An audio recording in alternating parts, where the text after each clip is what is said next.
Le ponemos mucho énfasis a lo largo de toda la carrera y de todas las carreras a todo el trabajo de ética, ¿no? Entonces, al inicio, en los primeros años, se llevan cursos de ética y ciudadanía, por ejemplo, y luego ya en carrera, como esta, se llevan cursos de ética profesional, donde lo que queremos es que el alumno de alguna manera trabaje bajo la lógica de dilemas éticos, de casos, cómo enfrentar sus prácticas preprofesionales y cómo enfrentar también su futura profesión, ¿no? En este curso, Alberto, hay 32 alumnos, casi mitad, mitad, ¿no? Mitad son de ciencia política, alumnos que están por terminar ciencia política, y alumnos también de derecho que están en el penúltimo año, ¿no? En el ciclo número 10, ¿no? Entonces, en la primera parte del semestre, acabamos de salir del parcial, hemos visto cómo se aplica o cómo se vive la ética en distintas profesiones. Los he sacado un poco del lado del derecho, los he sacado de la ciencia política y hemos hablado de los profesores, los psicólogos, los sociólogos, los periodistas, los ingenieros, los biólogos, ¿no? Los médicos, ¿no? Y cada uno de ellos ha ido adentrándose cómo se aplica. Y ya en esta segunda parte, a partir de dilemas éticos, queremos ver ya algo más vinculado a la profesión del politólogo y a la profesión del abogado, ¿no? Tuve la suerte de invitar también a Salvador del Solar, ya hace un par de clases atrás, para que él nos cuente su mirada desde la PCM y de los áreas más riesgosas, para decirlo así, de su gestión frente a la ética. Nos contó 3 momentos que él tuvo y que los consideró como los más difíciles, ¿no? En su corta, pero muy acelerada gestión en el premierato. Obviamente nos contó ese hecho del cierre del Congreso y se armó una conversación muy bonita con él, ¿no? Y bueno, ahora mi idea contigo era también cómo desde un ámbito como el Congreso de la República, la labor parlamentaria tiene muchas veces estas confrontaciones con cuestiones éticas, ¿no? Sea en la elaboración de leyes, de propuestas, en la defensa de determinados temas. Ahí tú has liderado muchos temas, Alberto, y eso para mí es muy valioso y por eso te invitamos, ¿no? Y qué riesgos hay y cómo se enfrentan, cómo enfrentarlos, cómo de alguna manera abordar ese tipo de situaciones que se presentan en la labor parlamentaria, en la labor pública, ¿no? Eh, Esa era un poco la idea de poder contar contigo, de conversar, de invitarte. Nuevamente agradecerte, son jóvenes, estudiantes, varones, mujeres, como te digo, de ciencia política y de derecho, muy ávidos, ¿no? Van a preguntarte seguramente. Yo ya he comentado que tenemos una hora contigo por estas dificultades que tú tienes ahora con tus responsabilidades y reuniones, pero creo que la podemos aprovechar al máximo. Una primera presentación tuya, el tiempo que consideres, 20, 30 minutos, y luego un espacio para el debate, para la conversación, para el diálogo, ¿no? Ese es básicamente, Alberto, nuevamente agradecido, y yo creo que ya, bueno, ya podemos empezar, van entrando y seguramente van a ir llegando más alumnos, ¿no? Bienvenido y adelante, por favor, Alberto. Listo, Eduardo, muchísimas gracias por la invitación. Buenas tardes con todas y con todos. Estoy muy contento de estar aquí con ustedes. Tengo algunas ideas que quiero compartir con ustedes, más en el ánimo de reflexiones en voz alta que de juicios certeros, ¿no? Creo que algunas experiencias vividas en estos años en el Congreso les puede ser útil para reflexionar sobre la actuación ética en la esfera pública, podría llamarse, ¿no? Incluso más allá del Congreso.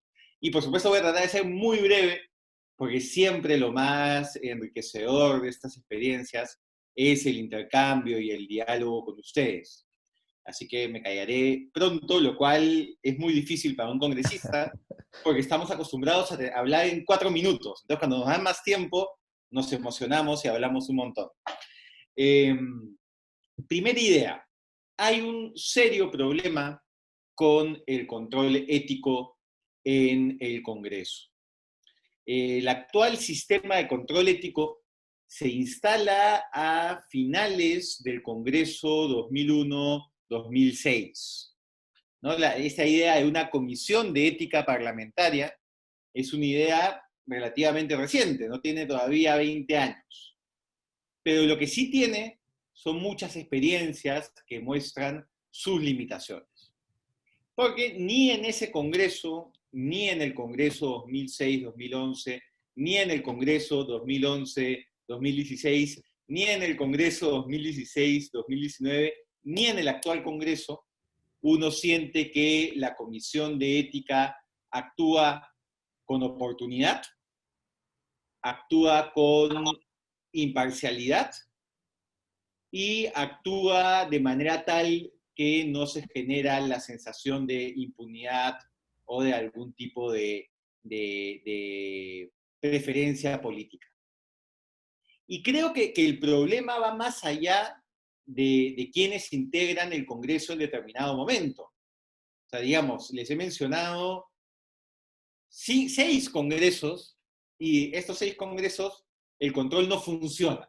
Entonces, cuando son 6 congresos y una herramienta no funciona, tal vez no solo el problema son los congresistas, sino en el esquema en el cual se está actuando. Y yo creo que hay 2 problemas muy importantes, ¿no? Que tienen que ver con quién es el que ejerce el control ético. ¿Y quién lo ejerce? Un grupo de congresistas. En este Congreso es la primera vez que la Comisión de Ética no se constituye de manera proporcional, sino uno por bancada. Pero lo que termina pasando es que terminas viendo casos de colegas que pueden ser colegas de tu bancada, que pueden ser personas con las que trabajas diariamente en una comisión de trabajo, que pueden ser el presidente de la comisión de trabajo en el cual está el proyecto de ley que más te importa sacar en este periodo parlamentario, que puede ser tu compañero de bancada, que puede ser tu amigo, ¿no? Entonces te toca sancionar a una persona que vas a seguir viendo en el Congreso. La máxima sanción ética, de acuerdo a la Constitución y al Código de Ética, son 120 días, acabados los cuales esa persona se reintegra y vas a tener que seguir conviviendo políticamente con esa persona que puede sentarse a tu costado, puede ser el escaño del costado. Y eso hace que sea una situación muy complicada de poder ejercer este control ético con la suficiente distancia que estos temas requerirían. Eso es por un lado, ese es por el lado, digamos, más humano, ¿no? Más personal, más de finalmente todos somos seres humanos con limitaciones o con problemas del inconsciente respecto a nuestro comportamiento. Hay otro tema mucho más claro, ¿no? Que es cuando se decide utilizar la Comisión de Ética como herramienta política. Eso pasó mucho en el Congreso pasado, el Congreso disuelto. Yo probablemente tengo uno de los récords más,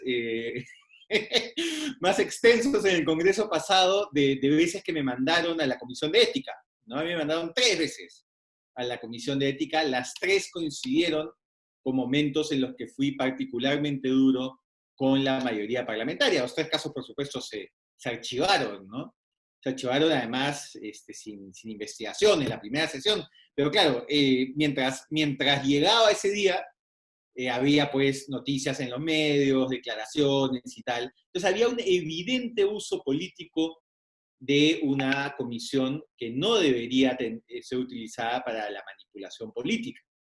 En el caso de cuando quieres hacer daño, ¿no? Pero también hay los casos de protección, ¿no? Evidentes faltas a la ética que nunca son sancionadas, que nunca son siquiera debatidas, ¿no? Hemos tenido en este periodo parlamentario, por ejemplo, a una congresista con expresiones francamente racistas en contra de un exministro de Estado, y hasta el día de hoy, silencio y soledad. Hemos tenido el caso de congresistas denunciados por utilizar vuelos humanitarios para trasladarse y dejar, no solo usar vuelos humanitarios, sino dejar que personas que necesitan el vuelo dejen de usarlo para ellos viajar. Hasta el día de hoy, ningún tipo de pronunciamiento.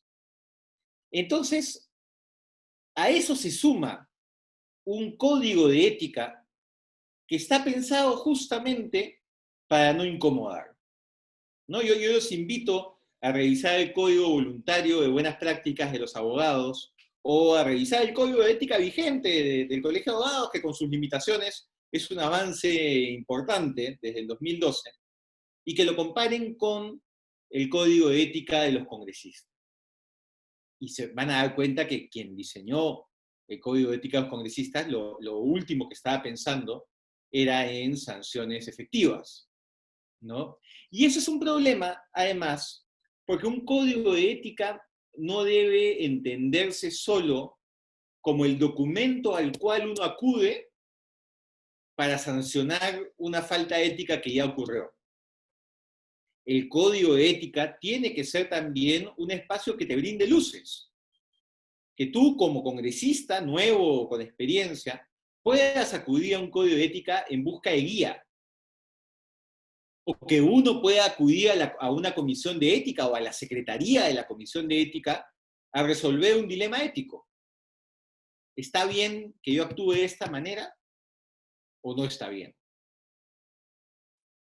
Entonces, en el congreso pasado, junto con mi colega y amigo Guido Lombardi, presentamos un proyecto de ley que he vuelto a presentar en este periodo parlamentario, porque creemos que la comisión de ética no debe ser integrada por congresistas, que la comisión debe ser integrada por personas ajenas a la institución, ¿no? Que el mecanismo de elección puede verse, ¿no? Puede ser concurso público, puede ser a través de otras instituciones, que es lo que propusimos, puede haber un representante de las facultades de Derecho ya licenciadas por SUNEDU, otro representante de la Defensoría del Pueblo, otro representante del Acuerdo Nacional, en fin.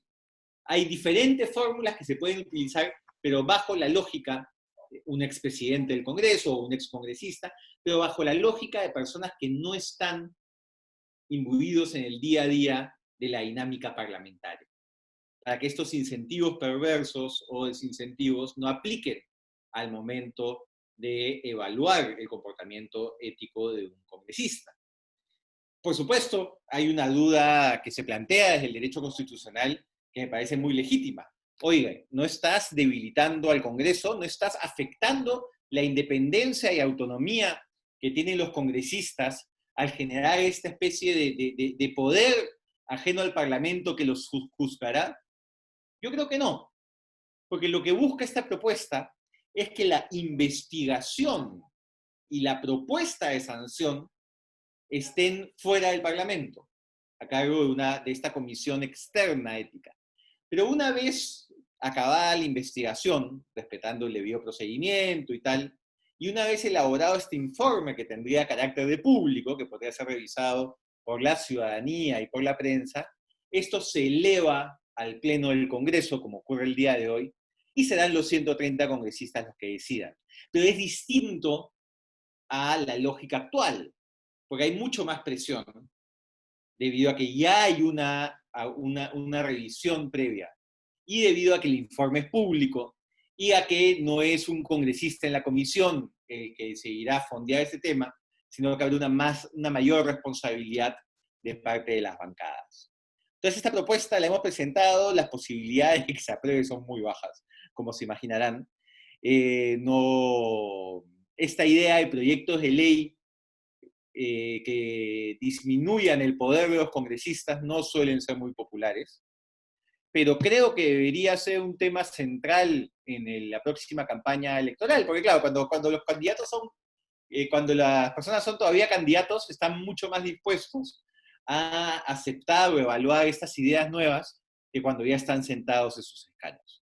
Entonces yo sí espero poder lograr que este tema se instale en el debate y que tal vez el nuevo Congreso pueda rescatar esta iniciativa. Pero quisiera también señalar algo que los compete más a ustedes que a mí, que es el rol ético de los especialistas. Como ustedes saben, tanto en el Congreso como en los medios de comunicación, se suele acudir a voces especializadas para brindar opinión en diferentes temas y coyunturas controvertidas. Y ahí me parece que no hay una reflexión tanto a nivel de abogados como a nivel de politólogos o en general científicos sociales. No hay una claridad respecto a las implicancias éticas de nuestra opinión, ¿no? Y vemos en el día a día que hay una serie de posturas que riñen directamente con la ética. Por ejemplo, el tú ser consultor de una empresa o de determinado interés y luego aparecer en un medio de comunicación brindando una opinión como profesional independiente, sin hacer el necesario disclaimer de, por si acaso, estoy dando esta opinión habiendo trabajado o trabajando en esta organización. Es distinto para una persona recibir información pensando que es fruto de una reflexión académica al hecho de que pueda existir el incentivo de estar trabajando, haber trabajado para unos intereses que están ahí en juego.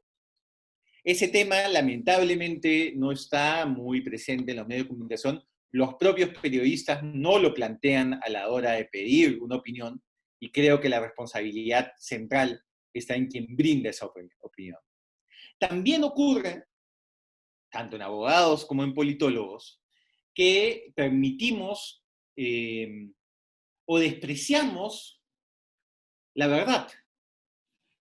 Y yo estoy muy sensibilizado, y por eso traigo el día de hoy a colación, con lo que ha sido el debate del Acuerdo de Escazú.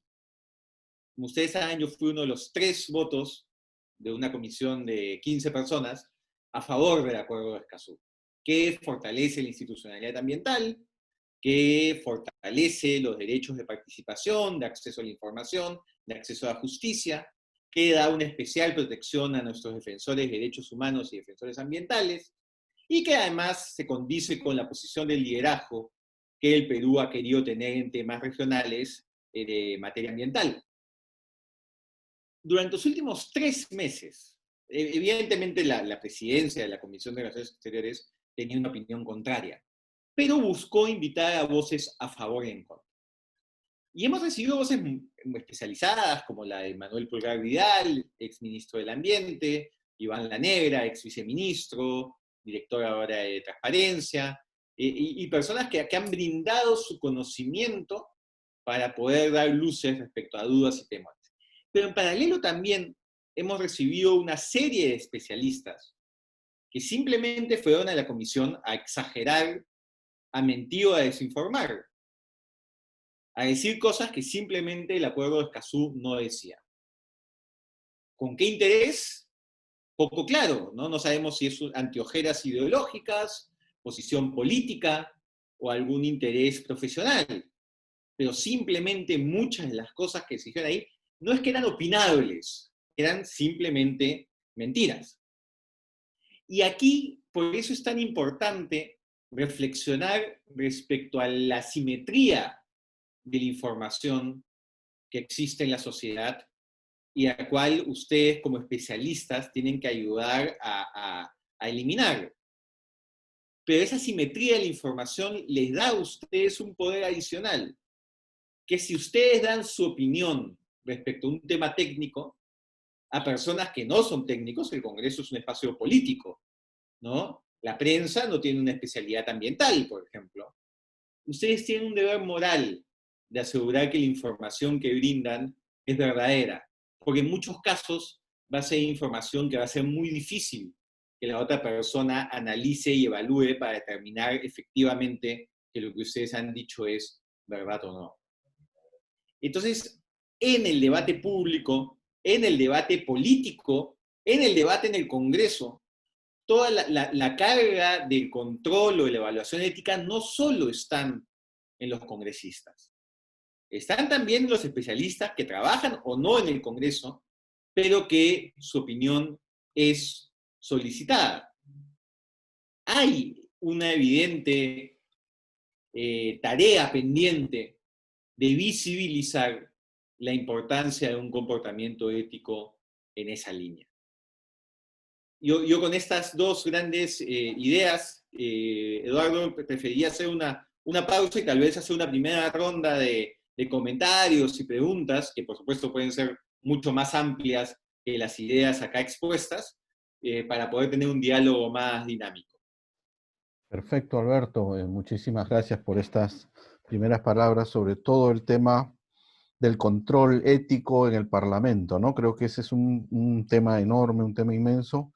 Y luego esto segundo, ¿no? El tema de las faltas éticas de los propios especialistas, ¿no? Que nos comentabas y que no explicitan, ¿no? Sus intereses, sus formas de actuar, su opinión que puede estar sesgada de alguna manera, ¿no?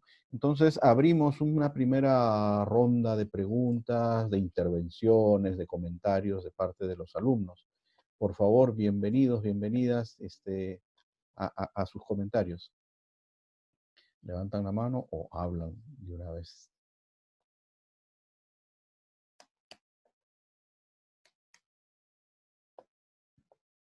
Hola, hola, ¿qué tal? Le Adelante, habla Sebastián, Sebastián. ¿cómo estás? Hola, profesor Eduardo, ¿qué tal, Alberto? Un placer tenerlo acá.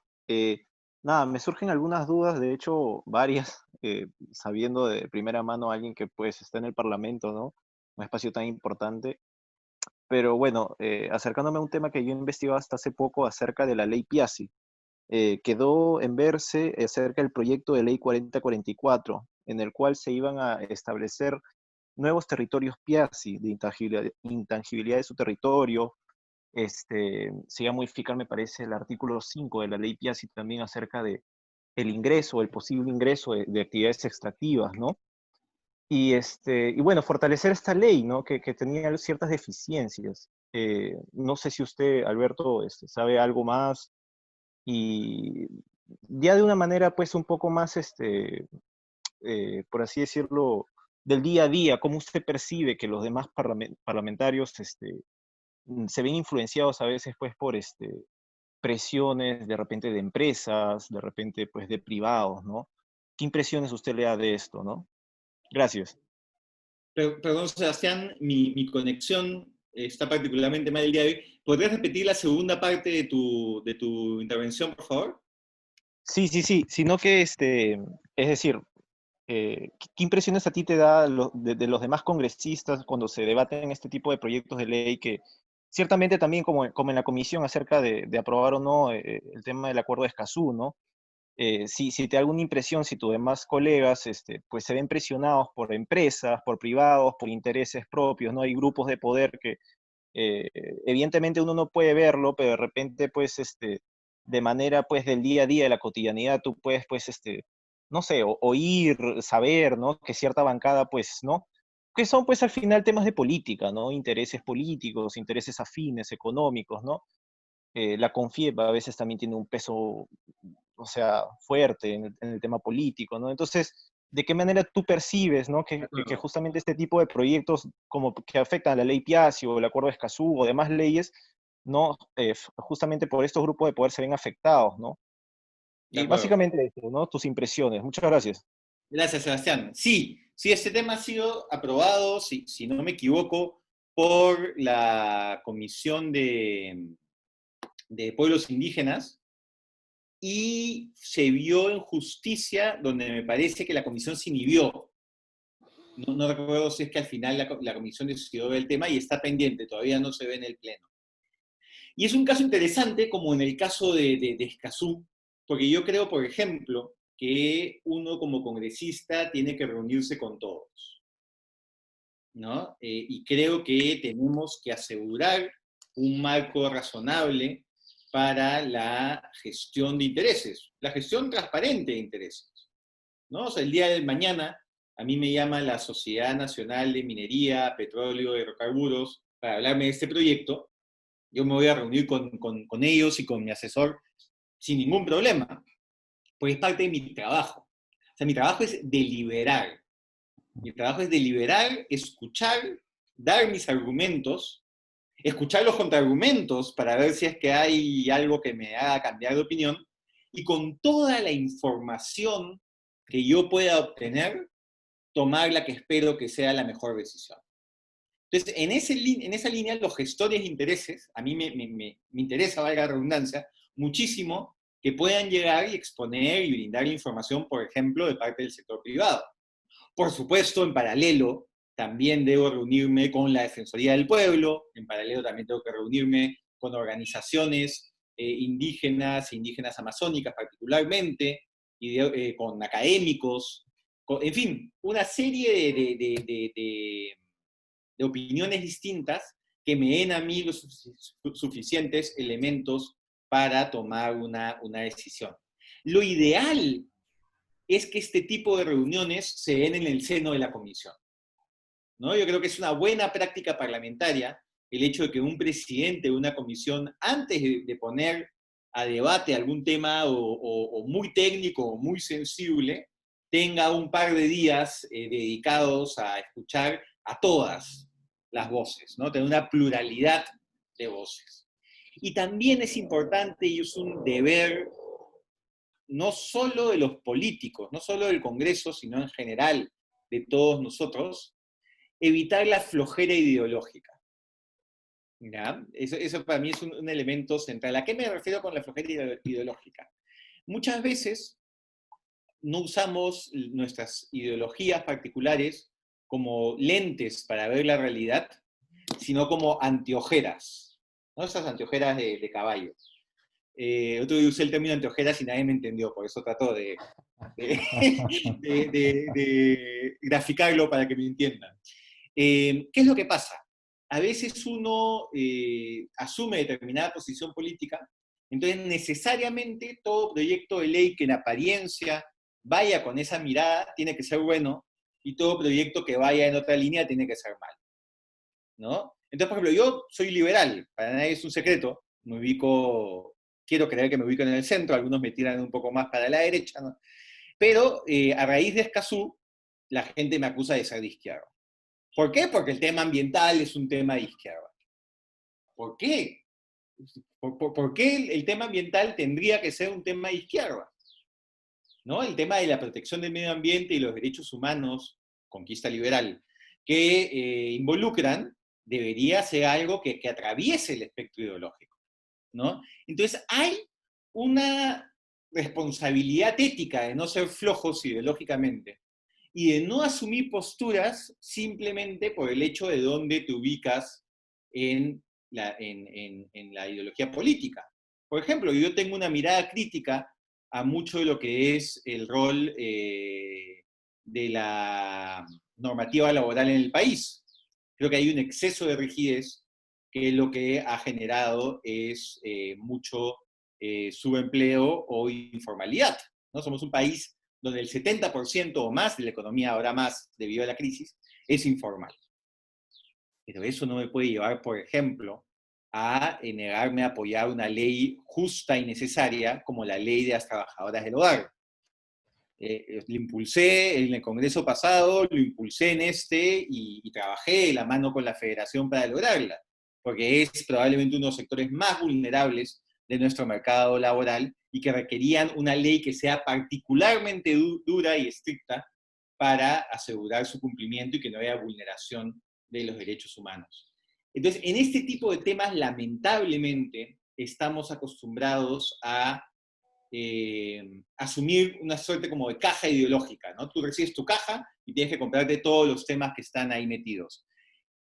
Y las cosas son más complejas. Los debates políticos tienen que ser más complejos, tenemos que complejizar la manera como debatimos. Y en el tema que tú has señalado, por ejemplo, desde sectores de empresas y hidrocarburos, han dado argumentos que simplemente no son reales, que si lo fuesen, yo compartiría la preocupación, ¿no? Había preocupación respecto a una serie de proyectos en marcha pero que uno ve la norma y están todos los candados necesarios para que estos no entren en colisión. Entonces, eso, creo que hay un deber ético de tener una rigurosidad en el debate y no escudarnos o buscar escudarnos en posiciones ideológicas para pasar piola. Muchas gracias, Alberto. Muchas gracias, Sebastián. Sofía tenía una pregunta, me comenta. Buenas tardes, doctor Eduardo. Buenas tardes, Alberto. Gracias por el tiempo que nos brindas. Bueno, mi pregunta va más que todo respecto si tú tienes alguna propuesta para los filtros para la elección de congresistas. Por ejemplo, que esto se dé más desde los partidos políticos o ya cuando ya son elegidos y se pueden destituir en el Congreso de repente de alguna forma, o tiene que basarse en los partidos políticos, algún filtro. Gracias. Gracias. Sí, ese es un temón. Ese es un temón, Sofía, y yo tengo algunas certezas, pero muchas dudas, ¿no? Primera certeza, no debería existir un filtro académico para postular al Congreso. Creo que eso sería altamente elitista y altamente, bueno, desvirtuaría la idea de representación y creo que además no serviría de nada, ¿no?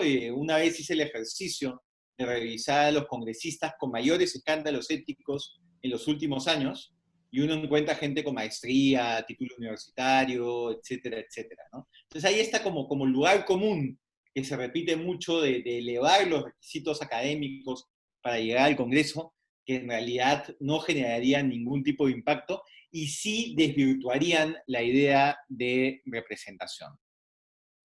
Eso por un lado. El otro lado, el tema de revocatoria, por ejemplo, de congresistas, creo que podría funcionar en circunscripciones más pequeñas, ¿no? En el Perú tenemos circunscripciones que son muy grandes. Lima tiene actualmente 36 congresistas, yo soy uno de ellos. Una ciudad de 30 millones. Yo represento a toda la ciudad, al igual que mis 35 colegas. ¿Cómo estableceríamos un mecanismo de revocatoria? ¿No? Porque además, mi manera de hacer política siempre es siendo consciente que muchas de las posiciones que yo tomo no son populares y que buscan el trabajo con posiciones o agendas de minorías. Entonces, por ejemplo, con una revocatoria más abierta o laxa, probablemente con mis hijos no te metas lograrían sacarme del Congreso con mucha facilidad. Y hay un problema ahí, ¿no? Que es muchas veces le hacen la pregunta si el Congreso te representa. Yo no creo que el Congreso tiene que representarnos. Creo, voy a terminar la frase, para que no me citen fuera de contexto en Twitter. Yo creo que un congresista o una bancada tienen que representar, no los 130 congresistas. Porque para que ese Congreso sea democrático, tienen que haber ahí representados personas que tienen posiciones y miradas de la política que probablemente tú encuentras absolutamente inaceptables, dentro del marco legal, por supuesto, ¿no? Pero es necesario que en el Congreso haya una bancada más conservadora, que haya una bancada más liberal, que haya una bancada más a la derecha, otra a la izquierda, porque es la pluralidad de la cual se nutre la democracia. Entonces, es complicado en el esquema actual pensar, por ejemplo, en una revocatoria. Hay una responsabilidad de los partidos, sin duda, pero creo que también necesitamos pensar en si el tamaño de las circunscripciones actuales tiene sentido, ¿no? Y si no, deberíamos pensar en distritos electorales más acotados, que entre otras cosas permita que los ciudadanos conozcan bien quiénes son los candidatos, ¿no? Y qué posturas representan. Voy a coger mi calculadora para hacer este cálculo, porque soy muy malo con los números, pero se calcula más o menos que hay 20 partidos participando en estas elecciones. Y van a ser 34 los candidatos por Lima, o 33, me parece, porque están disminuyendo los escaños para Lima. Va a haber 660 candidatos al Congreso solo en Lima. No hay manera, pues, que uno llegue a conocer las hojas de vida, la trayectoria de cada uno de ellos. Y no hay manera de que la prensa pueda hacer un rol de fiscalización de 660 hojas de vida. Entonces, deberíamos pensar si es que el tamaño de las circunscripciones hace sentido. Deberíamos dar más herramientas a los propios partidos para hacer un control. O sea, por ejemplo, yo, en la elección pasada, yo soy invitado, como saben, del Partido Morado en su lista del Parlamento. 2 semanas antes o 3 semanas antes de las elecciones, ocurrió el caso de Daniel Mora, ¿no? Un caso de violencia familiar documentado. El partido no podía retirarlo de su lista. No había mecanismo legal que permitiese al partido retirar a ese candidato de su lista. Eso se puede pensar, y tampoco tenían mecanismos legales para poder saber que este tema estaba en la fiscalía. Al momento de recibir la hoja del señor Mora, entraron a la ventanilla única que habilita el Jurado Nacional de Elecciones y salía que no tenía antecedentes penales, salía que no tenía deudas por alimentos, salía una serie de información, pero esta información simplemente no estaba disponible. Entonces creo que es necesario poder brindar más información no solo al elector, sino a las propias autoridades y a los propios partidos políticos para poder mejorar la oferta electoral. Gracias, Alberto. ¿Alguien más?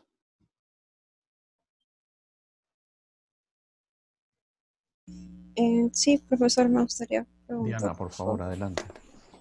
¿Qué tal, Alberto? Buenas tardes. Diana. Te agradecemos por estar aquí. Mi pregunta va sobre la modificación de los requisitos para la postulación al Tribunal Constitucional acerca de la idoneidad moral. Quiero saber cómo es que se puede probar esto, ¿no? Porque sabemos que la moral y la ética va por un tema un poco más subjetivo, y cómo es que esto se puede probar al momento de la postulación, ¿no? Si es que tienes alguna idea o alguna propuesta de si es que esto se puede llevar a lo práctico, o en fin, cómo probarlo. Cuando Salvador era premier y se venía la elección de los magistrados del Tribunal Constitucional, me comentó que iba a plantear este proyecto de ley para buscar que sea elegido mediante concurso público el tribunal. Y yo siempre he mirado con un poco de suspicacia esa fórmula. Yo sé que ahorita todos estamos como convencidos, es el lugar común, de la necesidad de tener un concurso público con meritocracia para asegurar la elección. Pero yo recuerdo lo que ha sido iba a ser mi tema de tesis, el tema de mecanismos de elección de magistrados del TC. Al final me fui por expedientes, es una de las cosas que siempre me atormenta porque siempre son elecciones controvertidas, entonces como un recuerdo permanente de, viste que tu tesis hubiese sido... Pero sí investigué lo suficiente como para ver que no es la primera vez que hacemos un concurso público. En el Congreso del 2006 al 2011 se realizó también un concurso público de elección, cuyos resultados no fueron controvertidos, fueron súper controvertidos. Incluso terminó anulándose la primera elección. Y el tribunal que terminó quedando es probablemente la época con mayores cuestionamientos a un tribunal. Porque se corre el riesgo y ese es uno de los riesgos de lo técnico, ¿no? De lo técnico, entre comillas, ¿no? Me estoy refiriendo como construcción conceptual, ¿no? Que es una aparente evaluación neutral donde uno puede poner una serie de indicadores, y como, no sé si se acuerdan ustedes, creo que son muy jóvenes, esta serie antigua de Batman de los años 70, donde Batman ponía una serie de pistas en una computadora pues antigua, ¿no? Setentera, y de repente salía un papelito con cuál era el villano que había cometido el crimen, ¿no? El guasón, ya vamos, ¿no? Acá también se cree que uno puede poner una serie de indicadores objetivos en una computadora y que va a salir un papelito con quienes deberían ser los 6 hombres y mujeres justos para integrar el Tribunal Constitucional.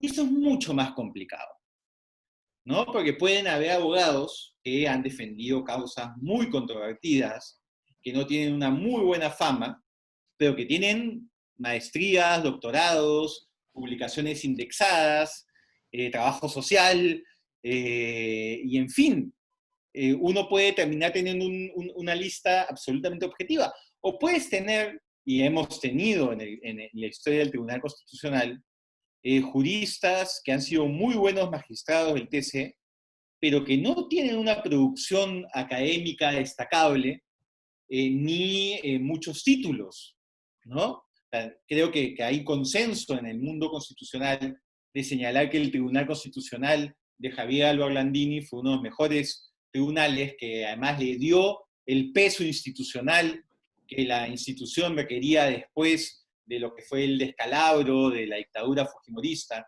con el tribunal, y era un político, ¿no? O sea, muchos de los mejores magistrados que hemos tenido probablemente no serían elegidos con las actuales reglas de elección. Entonces, claro, por ejemplo, idoneidad moral es un concepto subjetivo, sin duda, ¿no? A mí me parece inmoral que haya personas que le nieguen derechos sexuales y reproductivos a las mujeres. Hay quienes sostienen que esa postura en realidad lo que hace es proteger la dignidad y la vida, etcétera, etcétera. ¿De quién dependerá? De quien evalúe, ¿no? Entonces, yo temo que el sistema actual haga pasar por una elección neutral lo que siempre va a terminar siendo una elección de personas, ¿no? ¿Cuál es el sistema perfecto? No existe, ¿no? Hay ese sistema, por ejemplo, tripartito, ¿no? Elige Poder Judicial, Ejecutivo y Congreso a los magistrados del TC. Bueno, fracasó con el Tribunal de Garantías Constitucionales. Hay un sistema como el norteamericano, ¿no? Donde los jueces son de por vida y se abre de vez en cuando un asiento porque fallece o se retira, y el presidente manda al Senado y el Senado elige. Bueno, estamos viendo, no sé si se iba a designar hoy día, pero hoy día se iba a designar a alguien absolutamente controvertido por la administración Trump y la mayoría republicana. Y así uno ve los distintos sistemas de elección de magistrados y no hay un sistema perfecto. Lo que necesitas son a un grupo de personas, ya sea en el Congreso, en el Poder Ejecutivo, el Poder Judicial, donde tú decides que esté el mecanismo de elección, buscando elegir a hombres y mujeres justos que puedan cumplir un rol imparcial e independiente. ¿Hay mejores sistemas que otros? Probablemente. Yo siento que el nuestro, al obligar a elegir de golpe a un número tan alto de magistrados, favorece o incentiva el cuoteo político. Creo que además la elección, al depender de quien va a ser uno de los principales controlados, ¿no? El Congreso, el Tribunal Constitucional revisa la constitucionalidad de las leyes que da el Congreso. Hay la tentación política de entender el Tribunal Constitucional como un espacio que o que debe ser neutralizado o que debe ser tomado por personas que piensan como nosotros. Entonces, yo miro con desconfianza la supuesta neutralidad de lo técnico, pero también coincido en que lo que ha venido sucediendo no es aceptable como mecanismo de elección de los magistrados del TC. Gracias, Alberto. ¿Alguien más, por favor? Mientras alguien se anima, Sí. quisiera ahondar en una idea que es útil tanto para los abogados como para los politólogos. Empecemos con los abogados. La ley no es neutral. Nunca. Eso ténganlo siempre claro. Nunca el argumento de ustedes al evaluar si una decisión es justa o no debe ser la literalidad de la norma. Porque las leyes son hechas por seres humanos, con una serie de condicionantes internos y externos, en un determinado momento de la historia, en una determinada coyuntura política, y ese fruto es lo que ustedes después van a evaluar. Entonces, y hay algunas metodologías en el derecho que apuntan a esta supuesta neutralidad. Duden siempre. Pregúntense cuál fue la correlación o los poderes que hubo en determinado momento para determinada norma. Eso es importantísimo. Y guíense siempre por los principios del derecho. Conozcan la norma, conozcan el detalle de la misma, pero guíense por principios. Y en el caso de los politólogos, también la estadística raramente es neutral. Desde el momento en cómo se recoge la data, qué preguntas se hace, qué fuentes se revisan, qué periodo del tiempo se toma en cuenta para el análisis, hay una serie de decisiones humanas que hacen que el espacio para lo neutral y técnico y puro no exista, ¿no? Incluso con la inteligencia artificial, ¿no? En muchas partes del mundo se está usando cada vez más la inteligencia artificial para temas de administración de la justicia, para determinados análisis, para selección de personal, ¿no? Y lo que están demostrando estudios independientes es que rara vez la inteligencia artificial no termina mostrando los mismos prejuicios y falta de neutralidad de las personas que los programaron. Y hay todo un nuevo estudio sobre la ética de quienes programan la inteligencia artificial. En Estados Unidos, por ejemplo, un estudio independiente mostró que uno de estos softwares acusaba más o mostraba más culpables a población afrodescendiente sin serla. Era pues repetir el problema que existía antes, pero esta vez disfrazado de un discurso que en teoría hace pues que la subjetividad no esté presente. Entonces, duden siempre, reflexionen y apliquen un criterio basado en los principios de sus carreras que les permita ver más allá de la norma expresa o más allá del dato estadístico. De acuerdo. ¿Y cómo interpretar en esa idea y tratando de problematizar? Veíamos muy rápidamente, todavía hay que seguir analizando, el código de ética de la función pública.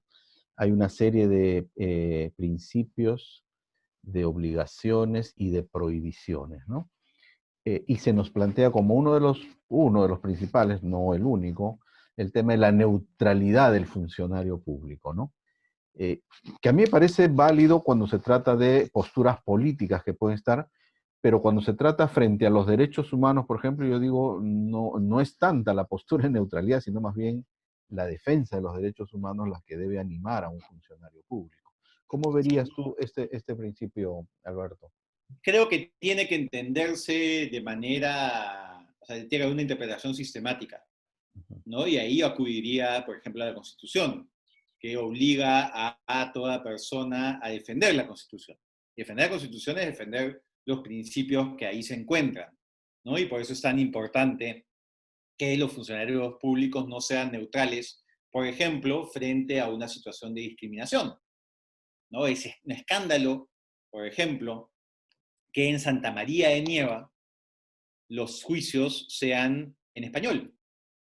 Y si una persona, aguajún, tiene que acudir a una audiencia, tiene que agenciarse él mismo a alguien que sirva de traductor. ¿Cómo un funcionario puede mantenerse neutral ante una injusticia institucional? No puede, no debe, ¿no? Entonces creo que sí, probablemente es una neutralidad pensada más hacia la militancia o el activismo político, que también es cuestionable, ¿no? Yo prefiero tener un funcionario público que sé transparentemente cuál es su postura política, que alguien que aparentemente no milita en un partido, pero que igual tiene una simpatía y una militancia, ¿no? Pero en todo caso creo que hacia ahí debería entenderse el principio de neutralidad, no ser neutral bajo la lógica de hacer que prevalezcan los principios del derecho y el interés común antes que determinada postura o ideología.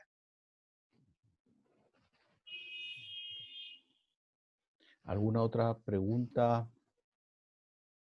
¿Comentario?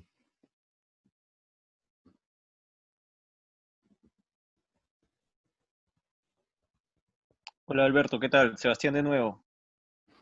Adelante, Sebastián. Hola, ahora una pregunta más hacia lo político. ¿Qué miradas tienes tú hacia las elecciones del próximo año, los nuevos parlamentarios? qué miras de estos parlamentarios y todas las supuestas trabas que han habido también hacia Vizcarra o que se han visto mediáticamente, ¿no? De este Congreso. No sé qué opiniones te da la política para el próximo año, o qué miras tienes tú de la política. Tú Gracias. quieres bajonearte el lunes. No tanto, no tanto. Espero que no. Bueno, les cuento. A ver, este Congreso es un Congreso interesante. Creo que gran favor le hace la gente que dice que este es un Congreso peor que al anterior Congreso. O sea, no hay punto de comparación. Yo creo que este es un mejor Congreso que el anterior. Es cierto que a veces el voluntarismo supera la necesaria evaluación técnica, pero hay, me parece, mayor buena fe y buena voluntad. Pero hay un problema serio en este Congreso, que es del Congreso anterior fuimos cuatro los sobrevivientes, o los repitentes, como me dice Daniel Olivares, de manera despectiva. Somos cuatro los repitentes del Congreso anterior, y personas con experiencia parlamentaria previa, sumando a Chejade, Cochero, Marta Chávez y tal, son 7 u 8. Entonces, en total somos menos del 10% del Congreso que tenemos experiencia parlamentaria previa. Y eso tiene un costo. Todo trabajo tiene una curva de aprendizaje. Y una curva de aprendizaje que cuesta. Más en un contexto como el actual de pandemia, ¿no? Este Congreso, recuerden, se instaló cuando ya estábamos todos en inmovilización. Y casi todas las sesiones han sido sesiones virtuales. Y hay un costo de aprender la dinámica parlamentaria y la lógica parlamentaria, ¿no? Por ejemplo, para muchos colegas, durante mucho tiempo, las comisiones de trabajo eran vistas como barreras burocráticas para que sus proyectos de ley no se conviertan en ley. Y se buscaban exoneraciones para que no pasen por comisión y se vean directamente en el pleno. Quienes tenemos algo de experiencia parlamentaria, entendemos que el paso por comisión es fundamental. Es donde tu proyecto de ley va a ser mejorado. Es como el pit stop en una carrera donde se arregla el auto antes de poder seguir la misma. Esa idea costó meses de aprendizaje, ¿no? Y mi preocupación es que vamos a ir a un congreso el próximo año donde toda esta curva de aprendizaje este año vuelve a cero. Ninguno de los congresistas actuales va a poder ser reelegido. Y nos va a costar.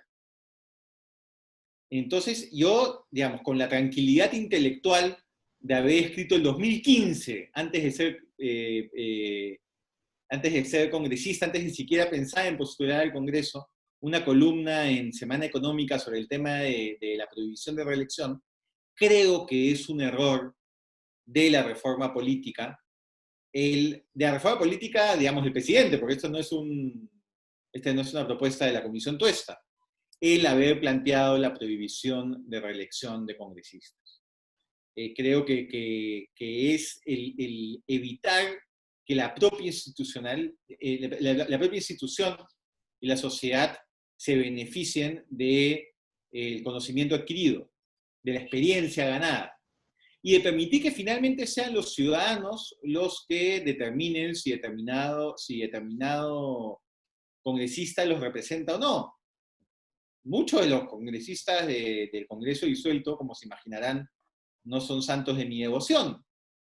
Pero si hay un grupo de ciudadanos que sí se sienten representados, que sí sienten que esa es su voz, deberían tener la libertad de poder asegurar que tengan un periodo adicional, ¿no? Entonces yo espero que en el próximo Congreso haya un espacio de reflexión para ver, yo entiendo que es una reforma política planteada en determinado momento, que de una manera hábil de canalizar por un mecanismo institucional un descontento que podría llevarse a un espacio no democrático. O sea, yo entiendo todo eso, pero sí creo que las reformas políticas, particularmente las reformas constitucionales, tienen que ir más allá del contexto político y tienen que pensar en el mediano y largo plazo.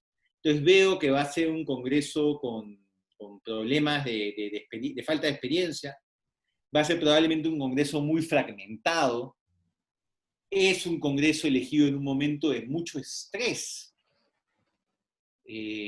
No sé si ustedes son conscientes de todo el estrés que tienen encima, de toda la carga emocional que tenemos encima. O sea, yo no sé si estoy emocionalmente en el mejor momento para tomar una decisión de esta naturaleza, ¿no? Entonces, siento que hay mucha incertidumbre por lo que puede pasar el próximo año en las elecciones. Y creo también que en el Perú hemos tenido problemas de espacios vacíos de poder que se llenan de mala manera. Y creo que tenemos un sistema electoral que procesa mal los vacíos de poder. ¿No? El 2016 se excluye a Guzmán, se excluye a Acuña, y se genera un esquema en el cual Fuerza Popular, con 33% de los votos, obtiene 66% de los escaños. El resultado fue un Congreso sobrerepresentado, que rompió la lógica de balance para la cual estaba pensado nuestro esquema constitucional.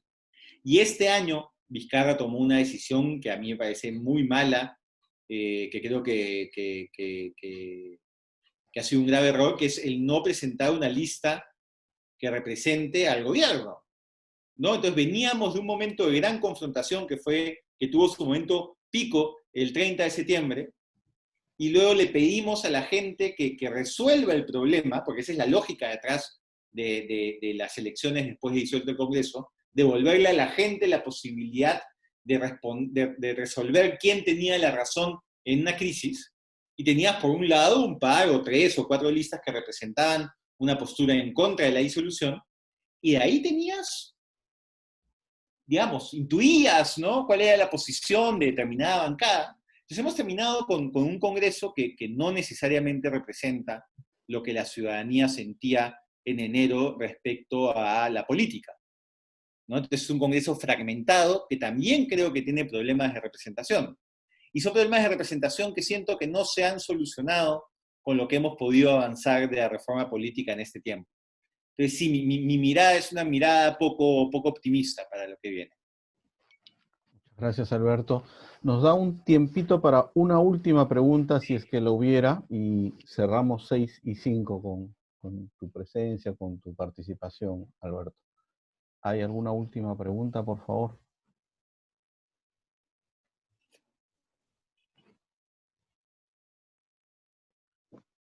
Si algún compañero no tuviese otra pregunta, me gustaría hacer una última. Adelante, Sebastián. Bueno, dada la situación de Chile acerca del plebiscito y su cambio constitucional, hay algunas posiciones encontradas de la política chilena. ¿Usted cree que haya algo de repercusión en nuestra política peruana y si en algún momento se podría plantear una reforma constitucional en nuestro país? ¿Va a haber algún tipo de impacto, por así decirlo, acá? ¿O ha habido algún impacto en el Congreso? ¿No? Gracias. Sí, sin duda creo que el tema de un proceso constituyente o no va a ser un tema, ¿no? Y yo creo que no debemos de pensar en un proceso constituyente como un fin en sí mismo, que siento que ha sido el error muchas veces, sino como una herramienta para algo, ¿no? En el caso de Chile, fue la herramienta que consiguieron para poner fin a una crisis social tremenda, que fue la del año pasado, ¿no? Y creo que va a ser muy interesante lo que viene ahora en Chile. Ver quiénes integran la convención va a ser muy interesante. Un dato que no es menor es que para tomar acuerdos... ¿Sebastián? No. Ah, perdón, escuché una voz. Para tomar acuerdos, la Convención Constitucional va a requerir 2/3 de los votos. Esto va a hacer que la Constitución, fruto de esta consulta, sea probablemente más moderada o más centrista que lo que muchos desearían. Entonces habrá que ver cómo esas frustraciones se procesan de cara a lo que viene en Chile, ¿no? Entonces yo siempre he tratado de aterrizar mucho el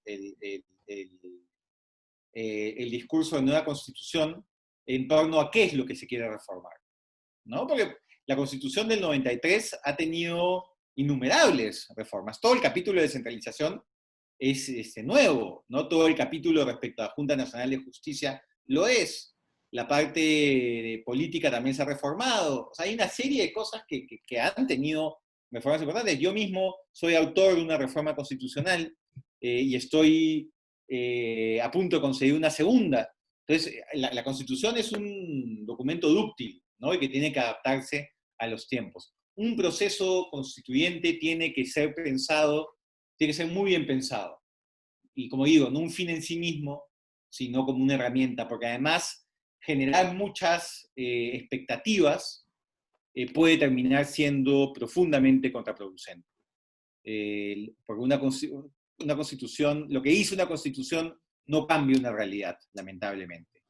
¿No? Puede ayudar a mejorarla, puede ayudar a fortalecer instituciones, puede cambiar dinámicas políticas, por supuesto que sí, pero no necesariamente cambiar los grandes problemas sociales, lo que mucha gente que apuesta a esto espera, ¿no? Dicho eso, yo estoy mirando con mucha admiración la madurez de la sociedad chilena y de la clase política chilena respecto a cómo están llevando ese proceso y cómo están saliendo de una crisis que por momentos parecía que no tenía solución el año pasado. Alberto, muchísimas gracias por tu participación, por tu intervención y por esa buena disposición para estar con nosotros el día de hoy. Siempre agradecido por esa posibilidad. Los mejores éxitos para esta etapa todavía difícil en el Congreso, ¿no? Sin duda, creo que tu presencia ahí es sumamente importante para poner esa cuota de madurez, de razonamiento, ¿no? Y de apostarle a temas realmente importantes. Lo urgente, sin duda, hay que atenderlo también, pero hay temas en los que una voz sensata, una voz muy calificada como la tuya va a ayudar a que las leyes sean mejores, a que el trabajo parlamentario en general sea mejor. Muchas gracias por tu presencia y seguramente habrán otras oportunidades también para seguir viéndonos, ¿no? Muchísimas gracias, Eduardo, por la invitación. Me ha encantado estar acá. Yo también soy profe universitario. Este ciclo no estoy dictando, así que el volver a un aula me revitaliza. Le agradezco a todos y a todas por su atención y a los que hicieron preguntas. Y quisiera terminar, si me permites, Eduardo, Sí, por en unos favor. minutos, Claro. contándoles algo. ¿Ya? La semana, estoy muy contento dentro de todo este escenario difícil, porque la semana pasada logré que se apruebe en el Congreso una ley de mi autoría, que es la ley BIC, la Ley de Sociedades de Beneficio de Interés Colectivo, pensada para las empresas de triple impacto. Independientemente del tema, que creo que da para una clase en sí misma, este proyecto de ley nace de una tesis de pregrado. Un día, el 2017, me toca a la puerta un estudiante de Derecho de la Universidad de Lima, me explicó su tema de tesis y me dijo, mira, yo quiero que mi tesis incluya un proyecto de ley, pero no tengo idea cómo hacer un proyecto de ley. Entonces yo le dije, hagamos lo siguiente, hagamos una sinergia. Trae tu conocimiento académico, yo pongo los recursos en mi despacho parlamentario, hacemos el proyecto de ley, lo usas para tu tesis y, por supuesto, citando autoría, lo presento como proyecto de ley. Y así fue. Y la semana pasada, este fruto de una tesis de pregrado se ha convertido en ley. Entonces, esta anécdota se las cuento porque creo que es importante no perder de vista el enorme potencial que tiene la reflexión académica para el cambio político y el cambio de una realidad, ¿no? Entonces los invito a que cuando piensen en trabajos académicos, cuando piensen en sus tesis, piensen también en la posibilidad de que no quede dentro de las cuatro paredes de una universidad, sino que pueda tener algún tipo de implicancia que ayude a cambiar una problemática que ustedes hayan identificado. Necesitamos mayor cercanía y mayor diálogo entre la academia y la política si lo que queremos es en general elevar el nivel del debate y la reflexión pública en nuestro país. Muchas gracias. Muchas gracias, Alberto. Nuevamente, muy agradecido. Te dejamos ir. Nosotros nos quedamos unos minutos más para conversar con los alumnos. Buenas tardes. Gracias, Alberto. Adiós. ¿Qué tal?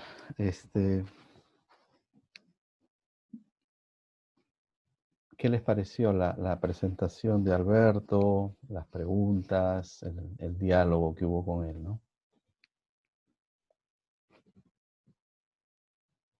Interesante, profesor. Es bueno saber las Sí, posturas políticas y ha claro que dicho sí. cosas ciertas acerca de cómo funciona el Congreso, acerca de cómo él percibe la política, ¿no? Y desde el punto de vista acerca también de lo formal, ¿no? Por ejemplo, de la Comisión de Ética, Ujú, importante resaltar, ¿no? sí. Ha sido enriquecedora la entrevista. Sí, sí, muy, muy, muy interesante. Tiene las cosas muy claras él, ¿no? Y en su postura, en su mirada del Congreso y de los temas que él aborda, ¿no? Sí había leído esta ley, me pareció súper interesante.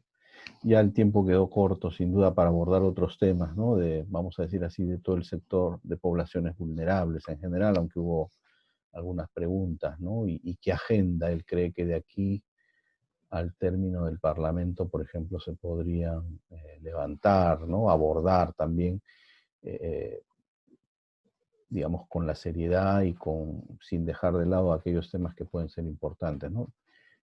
Por ejemplo, entrará o no la reforma pensionaria, pero una reforma seria, ¿no?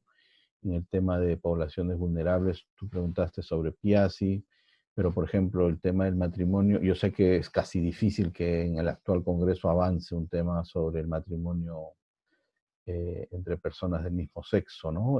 Pero de repente ahí hay algunas propuestas, en fin, algunas posibilidades de hacerlo. Es un Congreso bastante conservador. Él me ha sorprendido, el dato que a mí me ha sorprendido es que él valora positivamente, por lo menos en relación con el Congreso anterior a este Congreso, ¿no? Y tiene bueno, tiene una postura muy clara frente a la no reelección de los congresistas y a los problemas, a las dificultades que puede tener el próximo Congreso, dado que no va a haber, vamos a decir así, un rescate histórico, un grupo de parlamentarios que de alguna manera lleve eh, parte de su experiencia, de sus conocimientos a esto, ¿no? Mm, Yo creo que es un tema apasionante y debatible, ¿ah? En general, el tema de la no reelección o la reelección de congresistas y cuánto se puede dañar la capacidad de no tener estos baches, digamos, ¿no? Donde se baja la producción, se baja la calidad del Parlamento, ¿no? De hecho, van a haber seguramente entre los candidatos, entre los más de 600 candidatos en Lima, como él nos plantea, eh,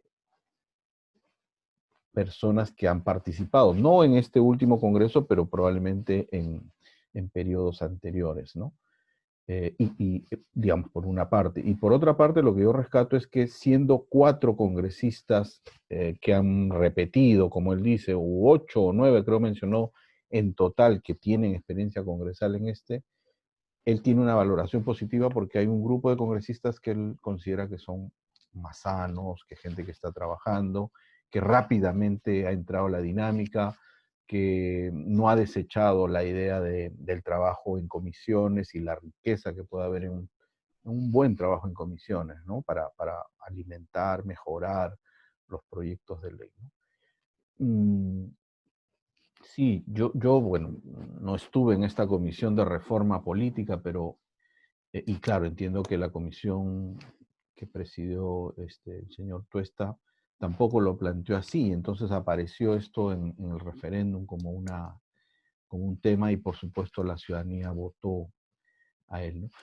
Yo creo que todavía estamos en un periodo de evaluación, ¿no? A ver, vamos a ver efectivamente si medidas de este tipo repercuten negativamente en la calidad del Congreso, ¿no? Habría que verlo. Creo también, por otro lado, eso puede incentivar que gente joven, ¿no? Probablemente sin mucha experiencia o trayectoria política, pero interesada en los temas políticos, entre al Parlamento y pueda también desarrollar eh, una gestión importante, eficiente, eh, este, de calidad, ¿no? Desde los distintos grupos políticos, ¿no? Sí me preocupa, y ese sí creo que es una constante en los últimos parlamentos, salvo en ese último que mencionó Alberto una sobrerepresentación del fujimorismo, ¿no? Sí me preocupa más bien la atomización, ¿no? Tenemos normalmente parlamentos muy atomizados y eso hace muy difícil, ¿no? Cualquier tipo de alianzas, de mayorías, de trabajar, digamos, con los temas más importantes, sino que entran a tallar agendas más particulares, me parece, ¿no? Más inmediatistas. Yo la llamo más populistas. Me parece que el riesgo en el actual Congreso es el populismo, ¿no? Es abordar temas importantes, o sea, el tema de la reforma previsional a mí me parece un tema fundamental en el país, hay que hacerlo. Pero la manera que se está haciendo esa reforma previsional sí me preocupa, ¿no? Se hace de una manera muy populista, muy inmediatista, y sin mirar la sostenibilidad de lo que significa tener sistemas previsionales, ¿no? Sea que mantengamos el esquema de la ONP, sea que mantengamos el sistema de las AFPs, creo que más bien los estudios más serios en cuanto a sistemas previsionales han ido por el lado de fijar como una base mínima universal sobre la cual se puedan construir luego los sistemas, ¿no? que se definan en el país, ¿no? Pero una base mínima, ¿no? Que pueda cubrir a la mayor cantidad de adultos mayores, ¿no? Que hoy día no es el caso peruano, ¿no? Hoy día, cuando hablamos de sistemas previsionales, estamos hablando todavía para un porcentaje minoritario de la población, ¿no? En fin, ahí hay una serie de temas que se pueden abordar, ¿no? En materia del Congreso y cómo se ve afectado, ¿no? Por esta fragmentación en muchos grupos políticos. Sí, la Constitución va a ser todo un debate, va a ser todo un debate y creo que ahí él plantea ideas, o sea, si debe haber un referéndum tipo a la chilena como aquí en el Perú, ¿no? Ya en las redes se notan muchos debates de ese tipo también dentro de la universidad, de alumnos de la universidad y fuera también, ¿no? Es muy fuerte este tema, ¿no? Y, en fin, habrá que ver, ¿no? Cómo se encara un debate de este tipo sin apasionamientos, ¿no? Y tratando de buscar, por cierto, lo mejor para el país, ¿no? No sé si hay alguna intervención final sobre esta parte de la presentación de Alberto, algún comentario, alguna reflexión que alguna de ustedes quisiera hacer.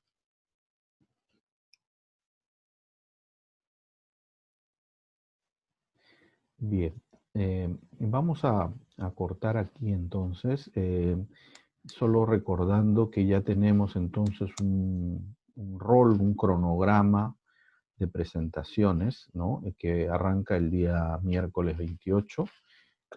Arrancamos con 2 grupos, lo puse ahí en el WhatsApp, ¿no? A ver, déjenme mirar. Sí, el miércoles 28 empezamos, según el sorteo que hicimos ese día, ¿no? Con 2 grupos, ¿no? El grupo 8, el tema justamente de financiamiento privado de campañas, estaría a cargo de Jorge Melendres y Emmanuel Huamanchao. Y el grupo 6, que tiene como tema conflictos de intereses, ¿no? Y cuyos integrantes son Camila Catcoparco, Joanny Balbuena y Álvaro Rodríguez. Yo, como dinámica, sí requeriríamos un PPT. El tiempo, yo estoy pensando en unos 20 minutos. Sientan flexibilidad, en todo caso, para abordar la temática. Creo que a mí me gustaría que haya una parte teórica en ambos temas, ¿no? Alguna parte comparada eventualmente y, si se pudiera, si el tema lo permite, algunos casos prácticos, ¿no? De tal manera que hacemos participar a los demás alumnos también, ¿no? De hecho, en conflicto de intereses es apasionante, hay casos, se pueden pensar en casos, casuística, digamos, ¿no? Que permita mirar cómo se presenta en la práctica estos conflictos de intereses. Y si Jorge y Emmanuel en el tema de financiamiento privado también pueden jugar con eso, ¿no? ¿Cómo es el financiamiento privado? ¿Qué dice la nueva legislación en el país, ¿no? A partir justamente del referéndum que marcó esta línea y de las leyes que se han ido dictando, qué rol tiene la OMPE ahora en este tema, y bueno, quizás cómo ven, cómo visualizan el próximo proceso electoral con estas nuevas reglas en relación con el financiamiento privado de campañas, ¿no? Entonces creo que podemos tener debates interesantes, participativos. Las exposiciones, por supuesto, las animo muchísimo, va a estar un poco cargado ahí, pero luego también, si ustedes tienen preguntas o quieren hacer trabajo en grupos con los alumnos, en buena hora, ¿eh? Nos dicen, y creo que el formato, el Zoom permite ese tipo de trabajo, ¿no? Entonces lo dejamos allí. Los alumnos que he mencionado se preparan para sus presentaciones, y si queda tiempo yo terminaré con el Código de Ética y la Función Pública, que no lo pudimos terminar en la clase pasada. Gracias y nos vemos el miércoles 28. Saludos. Gracias, profe. Hasta luego. Hasta luego, cuídense. Gracias, Ya profesor. nos Muchas vemos, gracias, cuídense. profesor. Hasta Chao. luego. Gracias, Adiós. profesor. Adiós. Gracias, profe. Buenas noches. Buenas noches, adiós.